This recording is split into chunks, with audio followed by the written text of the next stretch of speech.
You know, when you say natural selection, what is the scientific definition of that? Well, I don't know what the scientific definition is, but my definition is that... No. Sorry. The scientific definition should actually direct you as to whether the truth of a contention is valid. Okay, well, the way I understand it, I understand the scientific definition, I'll say it that way instead, is that an animal or an organism, or a living organism that is more suited to, say, an environment than another organism would be. Okay. They are more likely to survive, pass on the genetic information, reproduce themselves, and those that aren't able to survive, over time, will diminish in number and eventually possibly go extinct. That's the best way to put it. Right, I can agree with that, and it sounds reasonable. However, if you take those two animals, okay, if both of them have the same genetic fit, how do you determine which one is weaker? The same genetic fit? Yes. There's an element of chance in it. I'm not saying that. All right, okay. Because, you know, Absolutely. If there is an element of chance, okay, then we are using evidence that is not definitive. No, it is definitive. I'll tell you why. It's because we're talking over thousands of generations. No. That certainly didn't sound like... We're talking over thousands of generations of animals. Over time, sorry. The effects of chance are great. Sorry, brother, I'm Shabir. You are? Jay. Yeah. Well, I'm not talking about that. What I'm talking about is going back to the source point. Yeah? As an example, are you familiar with Drosophila melanogaster? No, I'm not. Fruit flies. Fruit flies, yeah. Yes. Now, they were interfered with. I heard about this. Yes? Now, do you know this mutational element you were talking about? Well, that is what was done with them. Because they reproduced very, very quickly, it was easy to do that. But they did that, okay? And you had so many flies that were born with all sorts of deformities. What the researchers then did was they left the fruit flies to their own devices. And after a few generations, they were back to normal fruit flies. Now, the question therefore arises is, when we talk about mutations being beneficial, okay, where do we draw the line or the distinction between a mutation being beneficial and a mutation being destructive? Okay, this is a really good example because a lot of people mentioned this, and I spoke with the other gentleman here before he left. Sure. He was saying the same thing. He's saying, well, you know, if we can restrict it to the fruit flies. The fruit fly is in a controlled environment, and if you're inducing mutations within that fruit fly, then you don't know the consequences of that mutation. Just like genetic engineering. For example, if you look at, say, BT corn. Sorry, brother. Jay, the consequences of the mutations are not the issue. The issue is that experimental elements were involved, which is correct, but they were to determine whether mutations in the real world actually occurred. So what they did, they, as you rightly put it, artificially or interfered with the natural mechanism. Yeah? The definition of natural we are just going to take as an accepted That's why fact. I would say that disqualifies that study from the natural process of mutation, because it's produced from an external... Excellent. Well, if that is the case, on what definitive basis are you establishing that it was the mutational element that caused all the changes? Because you can see you assume through things like organisms like bacteria or viruses that, say, with bacteria, for example, they've grown a resistance to some antibiotics that we have.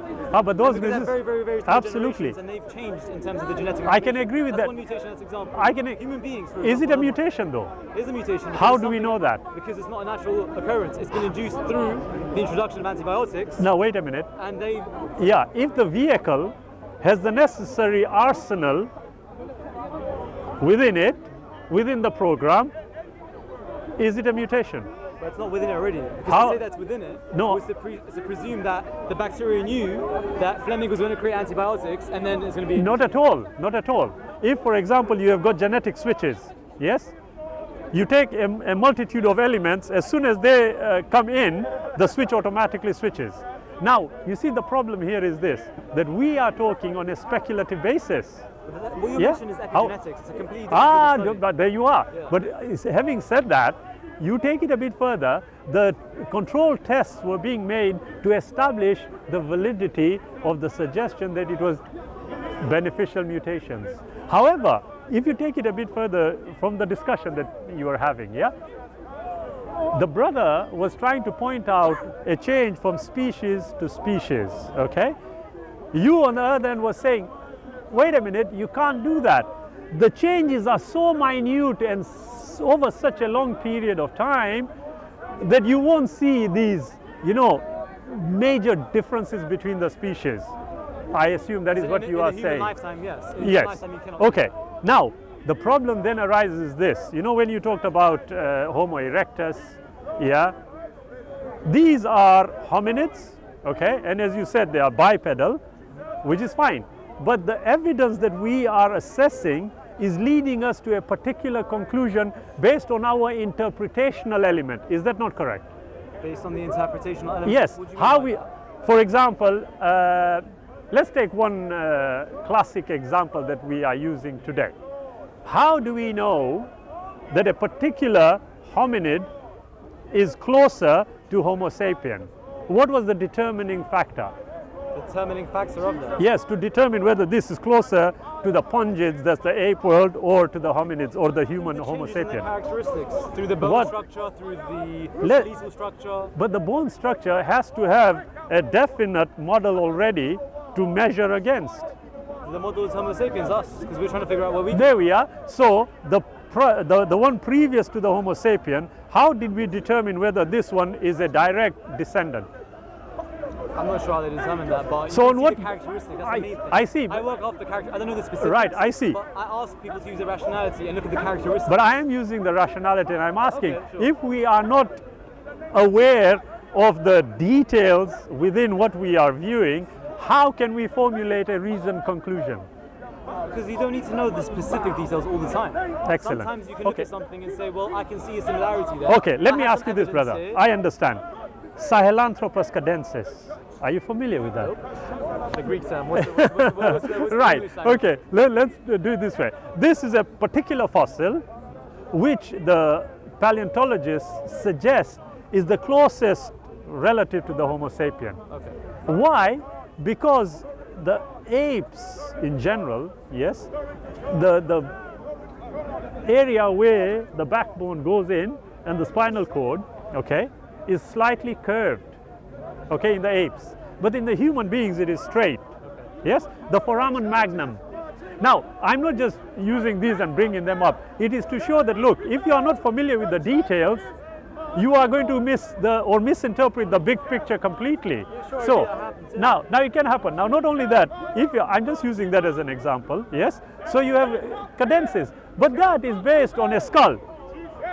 And the paleontologists will tell you, look, we cannot definitively say that this is to be used as an example. In order to do that, we need the knee bones, because the knee bones will give us an idea of their bipedality, okay? So the problem, right, that is fair, isn't it? Now, if you go back to that little mouse you were talking about, I think it was the Plesiadapis, yeah? Yeah. In South America, is that the one you were talking about at the start? Sorry, say that again. What was it? The little rat you talked about. Yeah, sure, yeah. Is it the one in the South American jungles? Perhaps, yeah, I don't know. What do you mean perhaps you don't know? So what were you basing all your information on? Because I was giving the example of all right, I see. Sorry, Jay. Right, yeah. Right, I see. Yeah, but what I would suggest, brother, you see, the devil is in the details, pardon the pun, okay? Yes, but if you look at the details, they will definitely give you a different picture. Now, I'm familiar with the subject matter, and one of the things that comes across is this. Number one, we use words to convey a particular meaning. The word science, what does it mean? No, actually. Now there you are, there's a start for you, Jay. Yeah? The word actually means knowledge. Yeah? Now, if it means knowledge, okay, should you look at knowledge as a whole to determine a particular method of interpretation, or should you restrict it simply because the majority of the people have decided this is all we will restrict the word to? Of course not. That's what science is so good, because it means that you look for your own mistakes. That's but science you hypothesize something and people try to break the hypothesis. Now look at this, Jay. You have just taken the classic route despite me having just told you that the word science actually means knowledge. Yeah. Now if it means knowledge, should you exclude knowledge of any kind? No, look, the scientific you shouldn't. The scientific method that's is different. Science. Exactly, but can you see? Now, I agree with you, Jay. Whether the word means knowledge or not, yeah. the scientific method is used to deduce our I agree, but you will notice that every time you are having the conversation, you use the word science only. not the scientific method. What does that show? It shows a particular mindset. I don't mean it in a, you see, if it was semantics, yes, and it didn't have a consequence to the thinking of the individual, then I agree with you. Yes, okay. But that is not the case. You see, you understood what I was saying when I was mentioning this. Maybe, but I can't speak on his behalf. However, Jay, as you rightly pointed out, you see, you look at the details. Yeah, as you said, you won't look at the details, but I would suggest you do exactly that, because it is the details that will determine whether the narrative that is being given out. I'm not saying the narrative is 100%. No, of course not, and I know you are not saying like that. The characteristics are what I say is important. Exactly, but now the things that are obvious are obvious sometimes. If you look at a monkey or look at some sort of ape or anything, you look at them, you can tell that there are some similarities between us and them. They've got the opposable thumb and these different things. There are similarities between us and them. They are. However, as the brother was pointing out, yes, there's a relationship of the cucumber and the human being, as he was saying. Yeah, there is. But that's okay. However, that you have to look at scientifically. Absolutely. If you look at it visually, you can see that. Absolutely. Genetics isn't an exact science. So no, it isn't. It isn't. It is. So to say that because we're related to the cucumber, we're the same. No, of course not. No. However, you see, the difference here is this. If you look at the analogous bones they talk about, okay, we are told that we were fish at one time. Yes. Why? Because there's a tiny little bone somewhere in there that looks pretty much like our bone. 1 + 1 is 2. No problem. Okay. But is that definitive evidence? On a scientific basis, yes. Is that definitive? It isn't. In terms of what? Sorry, that idea that in determining that this is the conclusion. Definitively. No, it isn't. No. I'm looking at. That's why I was mentioning to the gentleman that you have to look at things in their entirety. Now, Jay, you're absolutely right, but that is exactly what I'm asking you to do. That look at the evidence in its entirety, in the details. You see, for example, I will tell you, for 30 years, there was a missing link that was announced worldwide. Have you heard of Piltdown Man? Piltdown Man. Piltdown Man. Have you heard of it? Piltdown Man. Maybe I have. I don't know the name. This was supposed to be a transitional fossil between the apes and the humans. Yes. For 35 years, scientists all over the world accepted it. Yes, I know what you're talking about. Piltdown Man. Of course, But then it turned out to be a forgery. Now, in all honesty, Jay, what kind of scientific analysis was undertaken for 35 years to determine whether it was a fake or not? It's a shame. No, it may be a shame. However, it does show one thing though, that we are all prejudiced. We have proclivities, all of us do. Absolutely. Now, this is where, exactly. Now, what I would suggest, Jay, I mean, any kind of information to me is valuable information. Its value you will determine by looking at other things, as you rightly pointed out. But my suggestion would be, look at all the evidence. For example, you use the word natural selection, or the phrase rather. It isn't only about natural selection when you look at evolution. That's why I was trying to tell him that. I understand. The species changes, how does that happen? That's why I always tell him you have to look at it in the entire context. Absolutely. It's about the mutations. It's about artificial selection. Exactly. There is much. All these do. But that is on a general level, okay? Because when you come down to the details, if you are not familiar with the details, then one is going to wonder how you have formulated reasoned conclusion. So, like I was just discussing with you about all the examples I use. Now, one of the things... Doesn't necessarily disprove evolution, or does No, I wouldn't even say something like that. What I would say is, look, the crux of the matter is this, that, for example, Homo habilis, Australopithecus afarensis, what is the relationship between the two? I'm not sure, but I know that they look the same, and I know they have similar DNA structures. Excellent. So you know they look the same. They are quite similar in terms of... Brilliant. So you are suggesting to me that they had full skeletal evidence. Not for all the different... So how do you know they all look the same? Because they have, for example, they might have the same tibia, similar shaped tibia, or they might have the similar skulls, they're bipedal. But you see, and you rightly pointed out, Jay, and this is a bit of an error as an elder, I would say to you. You know, when you use that image, yes? Have you heard of Scdawahchannel? Scdawahchannel? Yes. No. You haven't. Okay. Ramapithecus. You haven't heard of all these? Okay. Well, these was allegedly, yes, fossils that had a relationship with Homo sapiens. Okay? And the drawings and the paintings are spectacular. You see them, you think, wow. It was all based on a small bone. How did they develop the whole picture of this particular relative of ours? So if I saw that, I'd have said, well, that's probably an exaggeration because they have one bone. It would only be an exaggeration if you went into the details to determine whether that was the case or not. Yeah, sure, but that's what I'm trying to say to you. I mean, that's the exception that proves the rule. No, it isn't, because there are thousands of fossils that are attributed to the human lineage. I know there are a lot of dinosaurs that they've got a couple of bones and they decided to make a whole dinosaur out of it. Yeah, but you see, now where is the detail? It is when you look at the detail that's a different picture starts emerging. You know, Professor Coyne wrote a book, Evolution is True, Jerry Coyne. I don't know, have you read that? No. Right, okay. Yeah, there are many books that have been written in which there is a particular emphasis on evolution being true. Then you have to, in all honesty, to dismiss something or to accept something, one has to assess the detail. So the burden of proof. Yeah? No, it's not about the burden of proof. That again is jumping the gun. Basically what I would mean by that is, look, if I say to you, Jay, I am your uncle. Okay. Would you doubt it? Highly, yeah. Why? Because I don't know who you are. You don't look like me, so genetically I find it highly unlikely. Okay. Yeah. Right. So are we related to the fish? Are we related to fish? Yes. In terms of our structure, yeah. Genetics? Genetically, yeah. So am I your uncle? No, but we're related as human beings, yeah. But can you see? No.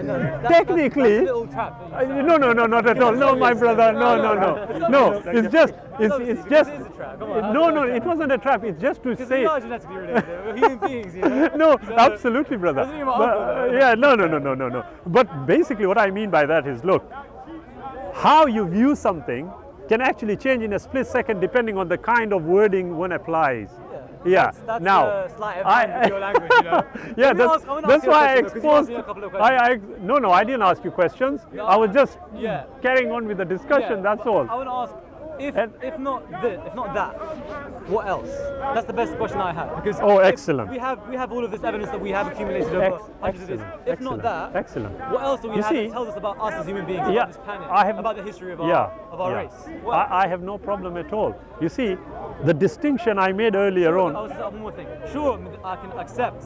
You know, you can debate with me and I can accept that there are mistakes here, there are incomplete fossils, there are all these different things that might jeopardize the integrity of an argument. Yes. Fine. Yeah. It's an argument. There's an argument. Absolutely. But you see, what else do we have? No, here is the difference. And it's developing as well. Doesn't no, I agree. It is absolutely. Changes. That's a beauty. I agree. You see, the difference here is this. Yeah, there is the evidence, and there is the interpretation of the evidence.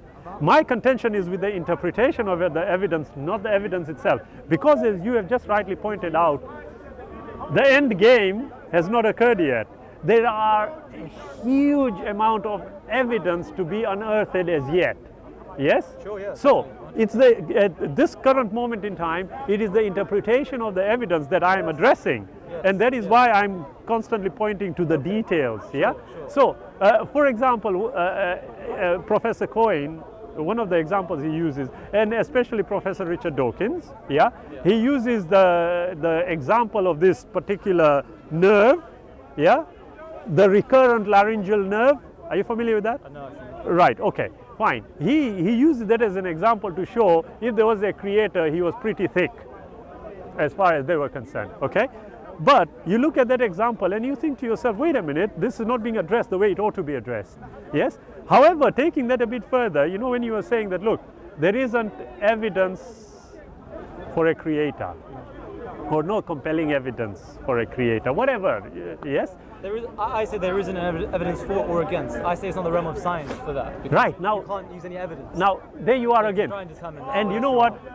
You hit the nail on the head. You just said it is not the realm of science. And what does the word science mean? It's on the realm of the scientific method instead of science. Because you say science is not now, excellent. I'm so glad. It's not chicanery. It is actually true, because when you use the scientific method, you are also going to tell me that it is not absolute.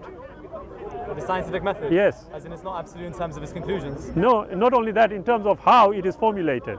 Of course, I'm sure there's things. It's not, is it? So how? Now wait a minute. It is only the best because we aren't considering something better. Of course not. So shouldn't we be considering something better, possibly? Well, please hypothesize. No. Here I'm yeah. telling you, it is very simple sometimes. Sure. Yes, the scientific method is merely a tool for you to establish certain things. Yeah, as we all know. Yeah, as we all know, that science, the way it is understood today, okay, looks at one thing. Can we look at the evidence? Can we assess it? Can it be falsified? Send it for peer review and all the usual, yeah?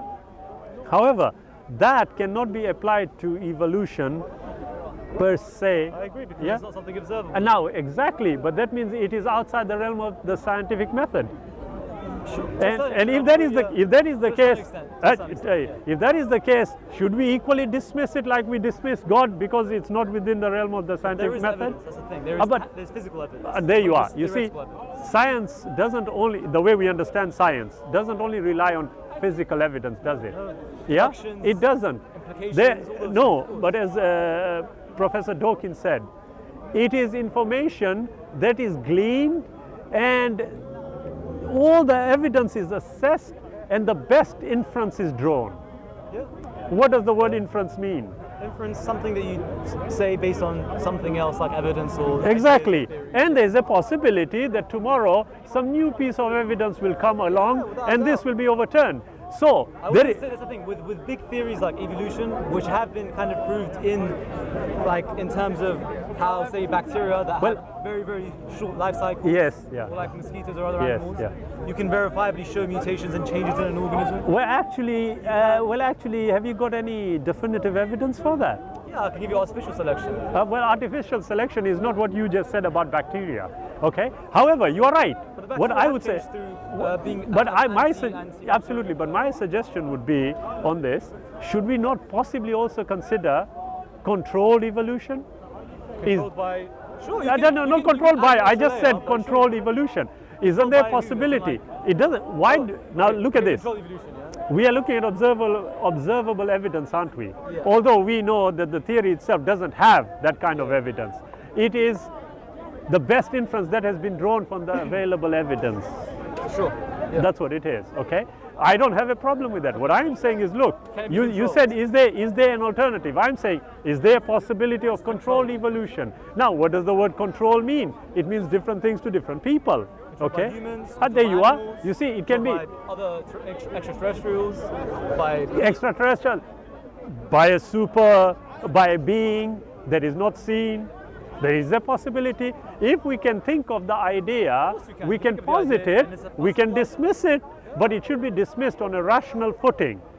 Yeah. As we have just found, we can say one thing about a particular subject matter, but when we assess it a bit deeper, we suddenly realize it's pretty much the same as the other one that we are dismissing. So on what justifiable basis are we dismissing it?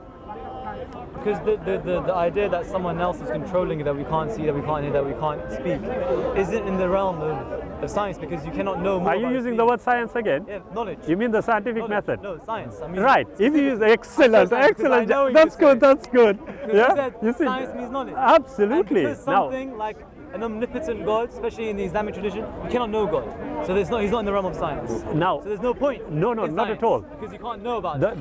Well, that can't be true, can it? Because I'm using the same. Absolutely, it can't be true. You can't learn about God. You can't know about God. How do you know that? Because you said unknowable, unseeable, powerful. Did I use any of those words? You said unseeable. Did I use any of these words? No, I didn't. God. You said unseeable God. I didn't. I didn't. I said unseeable being. No, I said a being that cannot be seen. Yes, okay, but you added the rest. Okay, an unseeable being. No. Then you came with omnipotent. Look, here is the point though. If knowledge leads you to a particular conclusion, should you not assess the knowledge? Okay. I was. Jay, and you come here. Jay, you always stay as you are. Yeah, brother. Yeah. It's the life you lead, another creed you profess, man. It's the life you lead, another creed you profess. It's the life you lead, another creed you profess. Anyway, Jay, very quickly, yeah. You see, if there is knowledge about this being, then logic dictates that we should try and obtain that information. Yes, I know, I need to fly as well. I've got a 5-hour drive. Yeah? You need to access that information to see whether there is any validity in that information. Yes? If what we do, and unfortunately the majority of the people do, if you outrightly dismiss something, you will never learn properly. Because it will take you 20, 30, 40 years before you realize, wait a minute, I should have done that. Yeah? Now, I have no problem. Like I said, we were discussing evolution. I went into a bit of detail. Yes, it's a vast subject matter. Okay, and we can be here for a long time. But I know that if I am going to discuss a matter, then it is only fair and proper that I familiarize myself with that information so that we can discuss it appropriately. Now, unfortunately, the majority of atheists, agnostics, or people who can't be bothered, sort of thing, yes, the moment the issue of a creator is mentioned, they all go funny in the head. I'll tell you my beliefs are. You've got 1 minute. And then I'm going. I don't find, okay, I'll tell you what. I don't see how you can theoretically justify a personal God. Jay. Because that's what it means to be monotheistic or to be Can part I of have the a card? Judeo-Christian Islamic tradition. Jay, I can tell you now, that's my card, that's me. Yes? I look more handsome than the writing here. It's his fault. But I can assure you, Jay, yes, if we have a conversation, yes, on the subject of on the subject matter of the creator, I can sincerely say to you that you will come to a rational conclusion there is a creator. Sure, okay. That's my email is there. Let's go for it. If you're here next week, we can have the same conversation again. Unfortunately, Jay, I come once every 4 weeks, 6 weeks, because we come from over 200 miles away. From Blackburn in Lancashire. That's near Manchester. What are you doing here, man? Did you just say, oh my God? Exactly.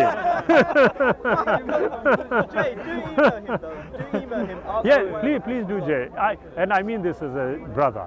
Yeah. Sure, man. If there's anything out, shouted over me, anything like that. No, absolutely. That's what it's all about. That's exactly. It was a pleasure. Please do forgive me if I have said anything untoward. Shabir. It's there.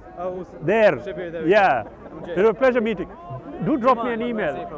Sorry? Juman is my full name. Juman. Juman? Yeah. MashaAllah, what a nice name. What are you changing it to J for? You want to start jaywalking? That's what happens. If there's people everywhere. All right, I know. So I can't hear you, so it helps. You know? No. Excellent, brother. No, do drop me an email. I love talking to people like you, seriously.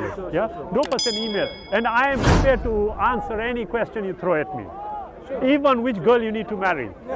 No problem. Do one thing, you know the subject matter, put your name on there so he knows it's you. Yes. Okay? Yeah. Because he gets a lot of emails, so if you tell him it's you, he'll look at it. Yeah, excellent, Juman. Look after yourself, my brother, yeah? Look after yourself. Absolutely, likewise. And you too, bye-bye.